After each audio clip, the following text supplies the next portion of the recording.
Area vector. भाई हमें electric flux पढ़ता है, इलेक्ट्रिक फ्लक्स को हम लोग एरिया वेक्टर की मदद से पढ़ेंगे। किसकी मदद से पढ़ेंगे? Area vector. अभी तक एरिया को हमने स्केलर माना था, लेकिन आज से आप एरिया को वेक्टर मानो। क्लियर है? जैसे वेक्टर होता है, ये लार्ज एरिया स्केलर अज्यूम किया जाता है, और जो स्मॉल एरिया होता है उसे हम वेक्टर के तरीके से ट्रीट करते हैं, उसकी डायरेक्शन डिफाइन की जाती है। तो सबसे पहले हम लिखेंगे कि area is a vector quantity. Area is a vector quantity. Area is a vector quantity. कैसी क्वांटिटी है? वेक्टर। अब देखो, एरिया आपको दो तरीके का मिलेगा। सबसे पहले आपको मिलेगा ओपन एरिया। भाई जो ओपन सरफेसेस होते हैं उनके एरिया को ओपन एरिया करते हैं। ओपन सरफेस मतलब स्क्वायर हो गया, रेक्टेंगल हो गया, सर्कल हो गया, ट्रायंगल हो गया, ये सब कैसे सरफेस है? ओपन सरफेस है, खुले हुए सरफेस। आई बात समझ में? तो ओपन सरफेस के लिए एरिया वेक्टर की जो डायरेक्शन होती है वो नॉर्मली आउटवर्ड होती है सरफेस से। किधर होती है? Normally outward. मतलब जो एरिया वेक्टर वाला लाइन है वो सरफेस से 90 डिग्री का एंगल बनाएगा। फॉर एग्जांपल, हम कुछ एग्जांपल से समझते हैं। जैसे मान लो हमने एक स्क्वायर लिया। क्या लिया? स्क्वायर कैसा एरिया है? Open area.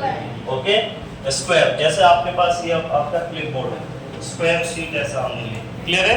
इस स्क्वायर शीट को कुछ इस तरीके से हमने इंक्लाइन कर दिया, ऐसा खड़ा कर दिया। क्लियर है? ऐसे रख।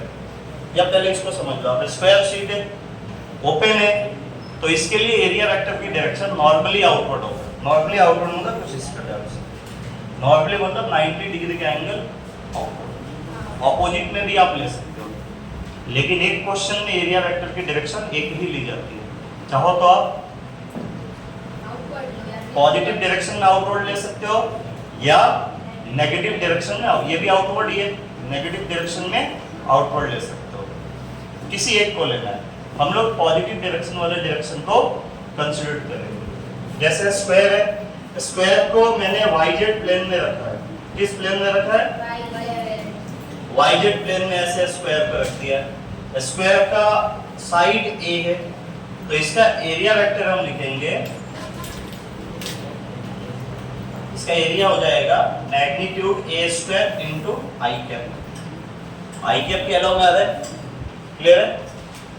अगर इसी को मैं एक्स जेड प्लेन में रख लूं, इसमें एक्स जेड प्लेन में सेम स्क्वायर है, इस स्क्वायर को मैंने एक्स जेड प्लेन में रखा है ना। एग्जांपल्स स्क्वायर के कुछ ओरिएंटेशंस के हम ले रहे। इसको अब की बार मैंने एक्स जेड प्लेन में रखा। किसमें रखा?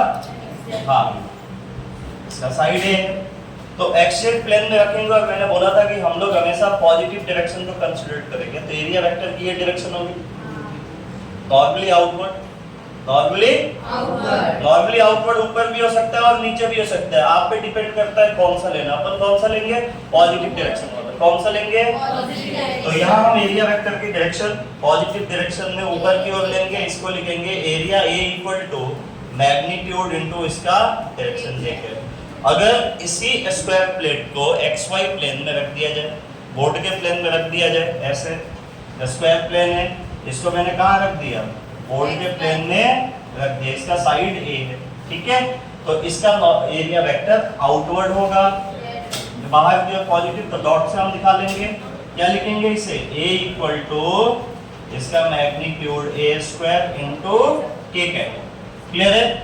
आगे से क्या बोलोगे? Area is a vector quantity. Area is a vector quantity. The direction of area vector is taken normally outward to the plane of the paper. इसको वेक्टर से भी आप देख सकते हो। भाई इसको एरिया को लिखोगे साइड क्रॉस साइड। क्या लिखोगे? Side cross side. मतलब एक साइड का क्रॉस प्रोडक्ट आप निकालोगे दूसरे साइड से। आप अपने राइट हैंड को एक साइड में रख लो, इसको कर्ल करो सेकंड साइड की ओर, अंगूठा बाहर की ओर आ रहा है, मतलब अंगूठा एरिया वेक्टर के डायरेक्शन को बताएगा। क्लियर है?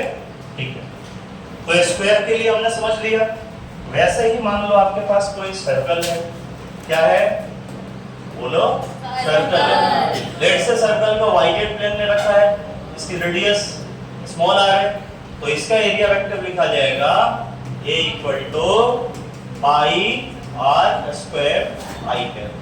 ओके, सर्कल का प्लेन आप चेंज करो, सर्कल को आप xz प्लेन में रखो, तो इसका एरिया वेक्टर आप लिखोगे, इसका रेडियस r है, एरिया वेक्टर आप लिखोगे a equal to again pi r square is the magnitude of the circle and j cap is the direction which is normally outside of the plane of the paper. और इसी circle को अगर हम board के plane में रखें तो इसका लेट से रेडियस r है, तो आप लिखोगे इसका area vector a equal to pi r square k cap.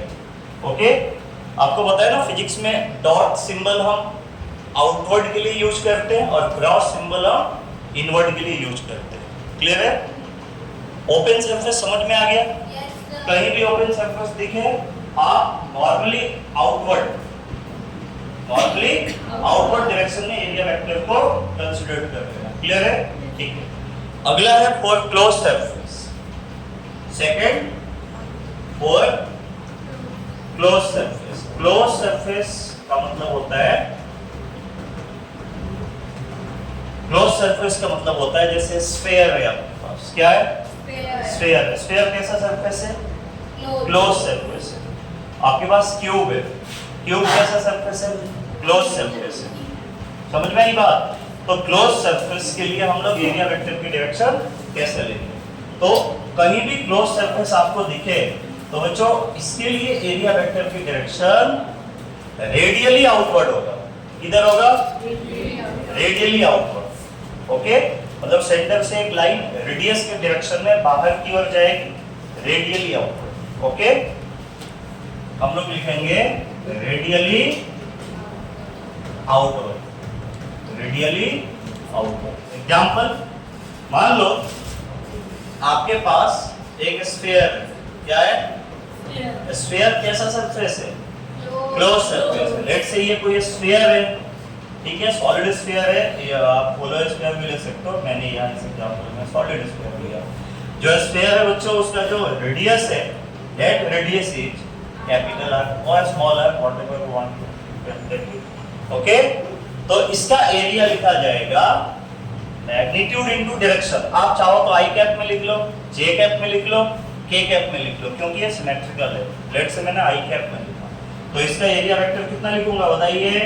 इसका एरिया वेक्टर लिखूंगा 4 pi r square is the magnitude of the area of the sphere और i cap। क्लियर है? आप सेम स्फीयर का एरिया वेक्टर j कैप में भी लिख सकते हो, वो डिपेंड करेगा क्वेश्चन में कि फील्ड कहाँ कैलकुलेट करनी है। इलेक्ट्रिक फील्ड अगर j कैप में कैलकुलेट करनी है तो j कैप के डायरेक्शन में लोगे, i कैप में करनी है तो i कैप के डायरेक्शन में लोगे। मान लीजिए इसका रेडियस r है और आप अगर j कैप के डायरेक्शन में लिखना चाहते हो तो आप लिखोगे area a equal to 4 pi r square into j cap is the unit vector in the direction of area vector. Clear है? ठीक है। वैसे ही मान लो आपके पास कोई क्यूब है, क्या है? देखो मैं उन्हीं शेप की बात कर रहा हूँ जिस पे न्यूमेरिकल फ्रेम किए जाते हैं फिजिक्स। क्यूब जिसका साइड a, देखिए आपके पास क्यूब है, क्यूब तो अपने बोर्ड में भी होगा शेप्स के अंदर, तो यही सब यूज करते हैं, है ना?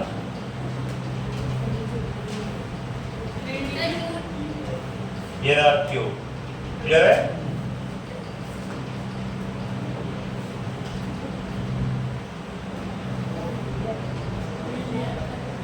तो इसका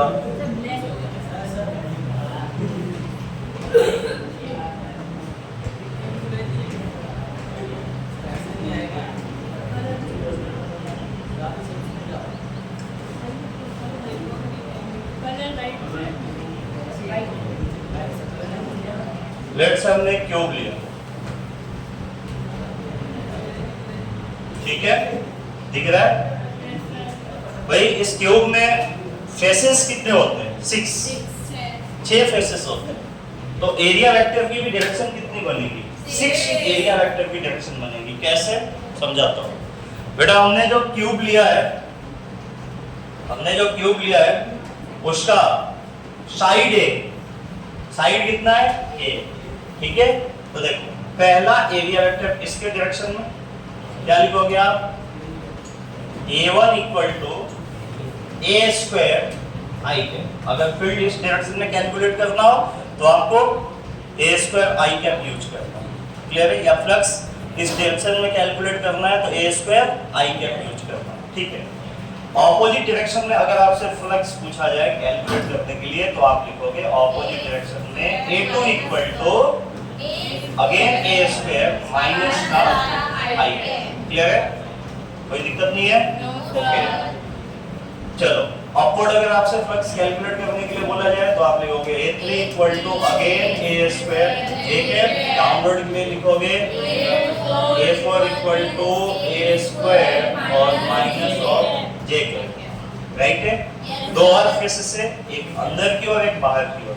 तो अगर आपसे आउटवर्ड फेसेस पे बोला जाए तो आप लिखोगे डॉट और इसे लिखोगे आप a5 will be equal to a square k cap and for the cross downward inward surfaces a6 will be equal to a square minus of k cap, okay, clear है।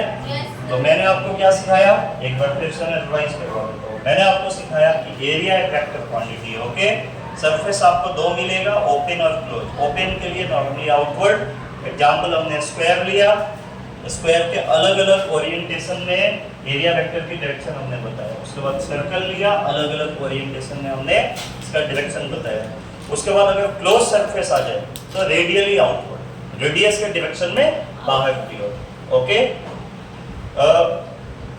जैसे स्फीयर हमने लिया जिसका centre capital आ गया, तो जिस direction में लिखा जाए उसका एरिया का मैग्नीट्यूड इनटू उसकी यूनिट वेक्टर आप यूज करोगे, 4 pi r square i cap और 4 pi r square j cap. उसके बाद हमने क्यूब लिया, क्योंकि क्यूब में फेसेस 6 होते हैं, तो 6 फेसेस के लिए आप इस तरीके से एरिया वेक्टर।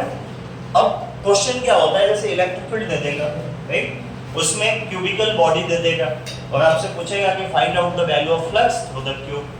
तो फ्लक्स अभी आपको मैं बताऊंगा, फाई होता है E dot, electric field into electric field और एरिया वेक्टर का डॉट प्रोडक्ट होता है। तो कहीं ना कहीं आपको एरिया वेक्टर की डायरेक्शन तो पता होना चाहिए, इलेक्ट्रिक फील्ड की डायरेक्शन आपको मिल जाएगा क्वेश्चन में। उसके बाद आप क्या कैलकुलेट कर पाओगे, फ्लक्स कैलकुलेट कर पाओगे। तो फ्लक्स के कैलकुलेशन के लिए एरिया वेक्टर की जानकारी होना आवश्यक है, ये मैथमेटिकल टॉपिक है, ओके। परीक्षा में एरिया वेक्टर से कोई सवाल नहीं आता, इसको हम यूज करते हैं जो mathematical tool for the calculation of electric flux.